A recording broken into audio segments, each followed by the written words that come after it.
Salut les joueurs! Vous avez une assurance vie et vous décidez de vous suicider.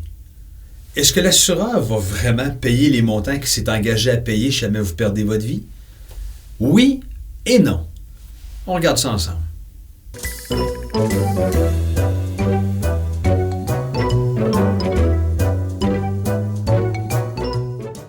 Une assurance vie, c'est un contrat qu'on prend avec un assureur. Au Québec, le contrat d'assurance est régi par le Code civil du Québec et on y retrouve une section d'environ 240 articles qui viennent baliser le droit des assurances, autant les droits et obligations des assureurs que des assurés.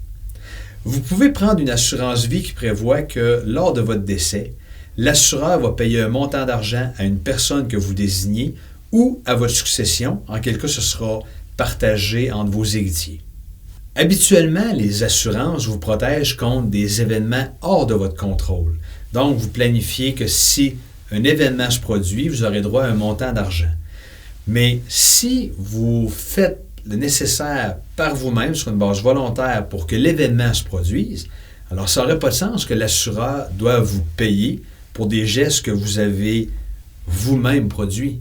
Donc, au moment de votre suicide, vous ne devriez pas recevoir d'argent de votre assureur. On ne voudrait pas qu'une personne de mauvaise foi s'assure en sachant qu'elle va s'enlever la vie dans les prochains jours, dans les prochaines semaines, et que ce soit une assurance prise de mauvaise foi. Ce qui fait en sorte que le Code civil a prévu un article pour protéger l'assureur de ce genre de gestes-là posés par les assurés. L'article 2441 du Code civil du Québec prévoit: l'assureur ne peut refuser de payer des sommes assurées en raison du suicide de l'assuré, à moins qu'il n'ait stipulé l'exclusion de garantie expresse pour ce cas.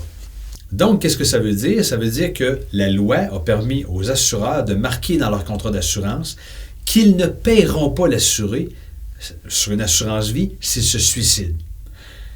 Quel a été l'impact? Évidemment, tous les assureurs, dans tous les contrats d'assurance vie, ont rajouté cette clause-là, ce qui fait en sorte que l'assuré n'a pas le droit d'avoir des montants d'argent d'assurance vie si jamais il se suicide lui-même. C'est quelque chose qui peut paraître assez logique. Mais allons plus loin. Imaginons que vous payez votre assurance vie pendant 5 ans, 10 ans, 15 ans, 20 ans, 25 ans. Vous la payez pendant très, très, très longtemps. Vous êtes de bonne foi. Vous n'avez jamais même imaginé que vous alliez vous enlever la vie un jour. Vous êtes de bonne foi à 100%. Est-ce que ça change quelque chose, le fait que vous ayez payé une assurance vie pendant si longtemps? Oui, ça change quelque chose. L'article 2441 du Code civil du Québec est venu rajouter également que, même alors, la stipulation est sans effet si le suicide survient après 2 ans d'assurance ininterrompue. Donc, est-ce que l'assureur va vous payer votre assurance vie si vous vous êtes suicidé? La réponse est non si vous vous suicidez dans les 2 ans qui suivent votre contrat d'assurance. Et la réponse est oui si votre suicide arrive plus de 2 ans après votre prise d'assurance. Vous avez maintenant une carte de plus dans votre jeu.